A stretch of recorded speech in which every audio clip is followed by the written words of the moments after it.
Welcome in Sanskar Moti channel. Today we are learning class 8th chapter 1.4 Miss Slippery. Warming up. So first of all, chit chat. First question, do you argue with your friends? Why? तुम्ही तुमच्या मित्रांशी काही वाद घालता का? आणि का? Sometimes I argue with my friends when I do not like their opinion or the point of view on some things.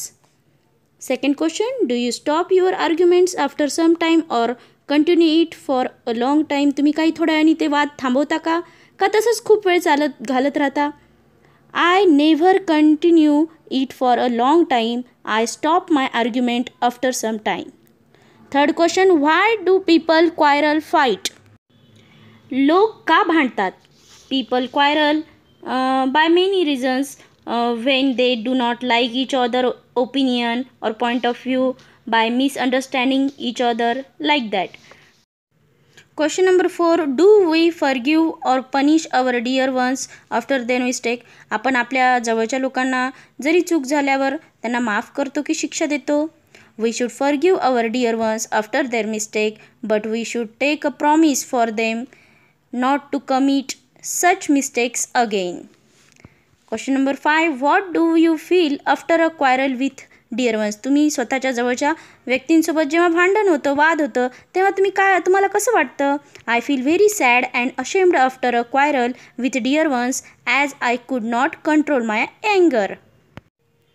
Question number 1, think over the following and tick mark the proper option as per your choice. या ठिकाणी तुम्हाला जे योग्य वाटेल ते तुम्ही या ठिकाणी टिक करा. मला जे योग्य वाटते ते मी टिक केले. तुम्ही या प्रश्नांचा विचार करून करा. A, do your classmates tease, trouble and avoid you? No. Do you with your friends also tease, trouble or give names to any one of your classmates? No. म्हणजेच तुम्ही कोणाला चिडवता का, किंवा तुमचे मित्र तुम्हाला चिडवणे, अशा प्रकारे काही अडचणी आणणं, असं काही करतात का? See, how do you handle the teasing? I ignore, म्हणून मी तिथं टिक केलं आहे. How do you handle yourself when punished in class? Decide to change, माझ्यात बदल करेल. What is the best way to react when others trouble insult you? Ignore them totally.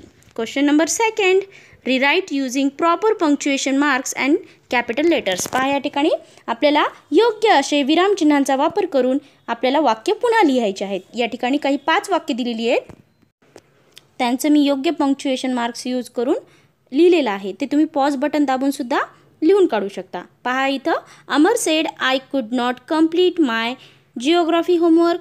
Why did you go to Nagpur? The president of India lives at Rashtrapati Bhavan in New Delhi. What a loud explosion that was! Physics, chemistry, zoology and botany are branches of science. या ठिकाणी सुरुवातीला वाक्याच्या capital letter use करून त्या वाक्यानुसार प्रश्नार्थ चिन्ह आणि त्याचप्रमाणे exclamation म्हणजेच उद्गारवाचक सुद्धा चिन्ह दिलेले आहे. Question number 3, write in your own words what according to you is the best way to get rid of a negative quality in your friend. तुमच्या मित्रमैत्रिणीचा एखादा जर दुर्गुण असेल तर तुम्ही कशा प्रकारे त्याच्यातून मार्ग काढाल आणि त्याच्यात बदल कराल? I will help my friend by following ways. I will tell him or her to be creative. I will help him to change the tone of his thoughts. I will tell him or her the advantages of positive thinking. I will advise him to practice pranayam. So let's start the chapter. आता आपल्याला या ठिकाणी पाठ पाहायचा आहे. Miss slippery, घसरडी मुलगी. Given below are extracts from the story of a lonely girl who is teased by classmates in school because she is upset and unnerved due to certain problems at home. She is unable to do any task well. The story tells us what happens next. पहा, या ठिकाणी शाळेतील वर्गातील एक मुलगी आहे जिला नेहमी चिडवायचे की ती एक घसरडी मुलगी आहे आणि ती नेहमी एकाकी राहायची आणि घरगुती समस्यांमुळे नेहमी उदास भीतीदायक तिच्या मनामध्ये नेहमी राहायची. कोणतेही काम ती नीट करू शकायची नाही. आणि पुढे काय होतं हे आपल्याला गोष्टीतून पाहायचं आहे. Part 1. I got ready and went to school. In the first period, our class teacher who taught us English told us to take out our composition notebook. मी तयार होऊन शाळेला गेले.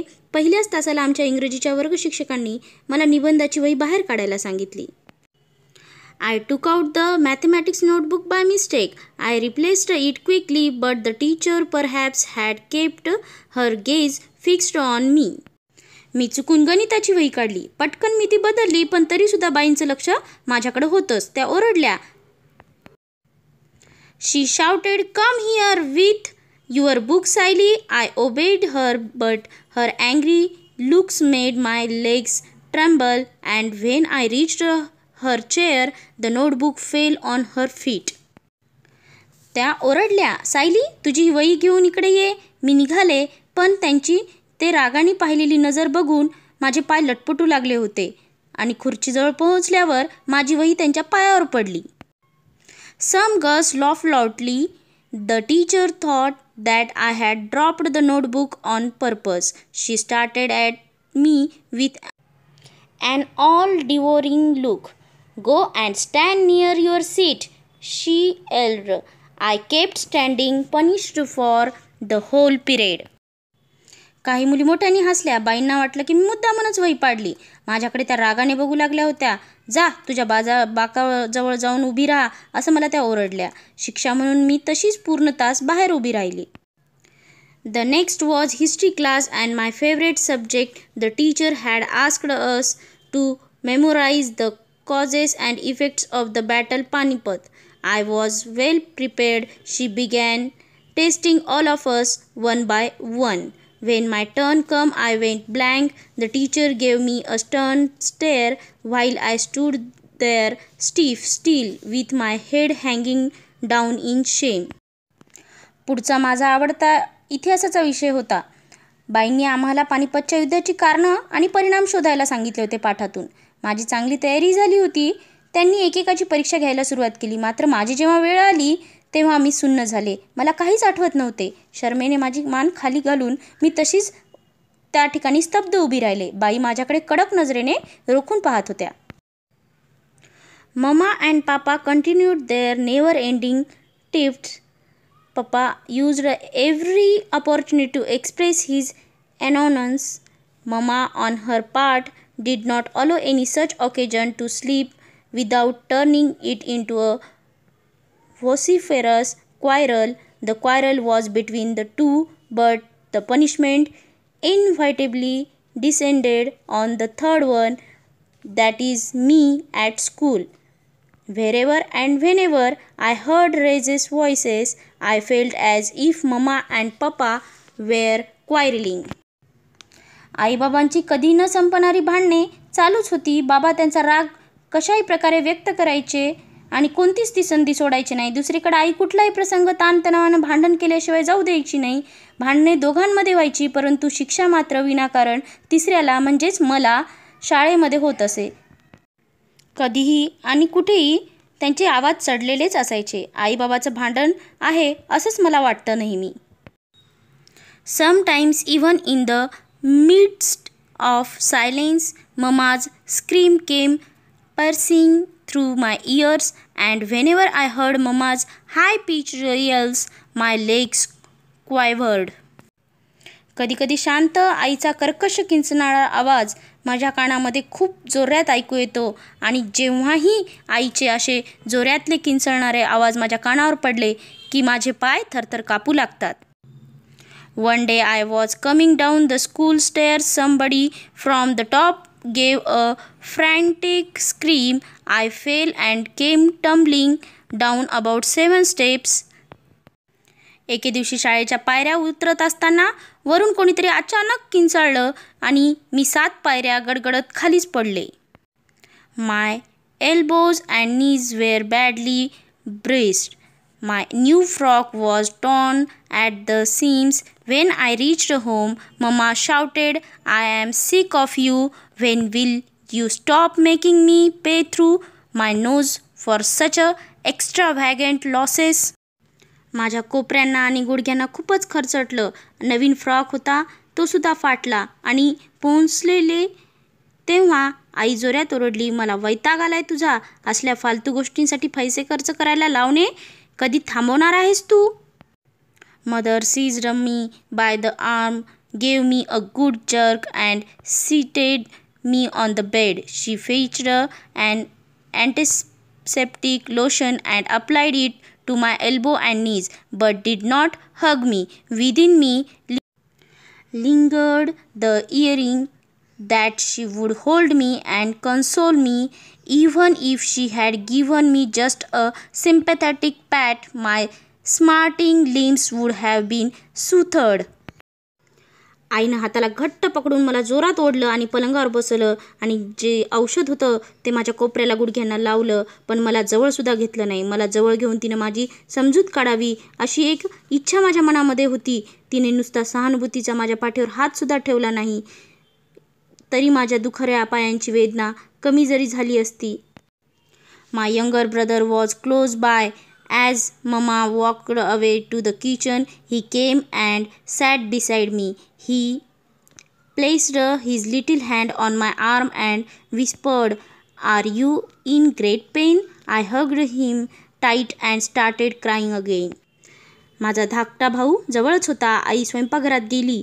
तो माझ्या शेजारी येऊन बसला आणि लहानसा हात माझ्या हातावर ठेवला आणि हळूच म्हणाला, खूप दुखतंय का गं तुला? मी त्याला घट्ट मिठी मारली आणि पुन्हा रडू लागले. I used to walk quite courteously, yet I would often stumble. One day the class monitress announced, "We will call her Slippery." Others sleep on wet ground. Siley manages to sleep even on a dry land. मी खूप जपून सावधपणे चालायचे, तरीसुद्धा मी सारखी पडायचे, अडखळायचे. एक दिवस वर्गाची प्रमुख म्हणाली, मला हिचं नाव घसरडी ठेवायचं आहे का? सगळेजण ओल्या मातीत घसरतात, सायली कोरड्या फरशीवर सुद्धा घसरते. Slippery slippery sleeping without mud. Ask her the simplest question. No answer is your luck. घसरडी घसरडी चिखलाशिवाय घसरते, तिला कुठल्याही सोपा प्रश्न विचारा, तुम्हाला उत्तर मिळणारच नसतंय. I lived in a perpetual fear of everyone, the girls, the teachers, the young and the old. When I was in a class, I dared not move out, and when I was outside, I was afraid of re-entering the class, nor could I muster the courage to speak to anyone. इतर मुली, शिक्षक, लहान मोठे असो, सर्वांची एकच मला भीती मनात कायम होती. वर्गात असताना मी अजिबात हलायची नाही आणि जेव्हा बाहेर असे तेव्हा पुन्हा वर्गात यायची मला भीती वाटायची. कोणाशी मी बोलायचं कधीच मला धाडस होत नव्हतं. नक्कीच तुम्हाला पार्ट 1 समजला असेल. पुढील भागात पार्ट 2 पाहूया. For watching this video thank you very much. Creation bye Sarika, district Nanded.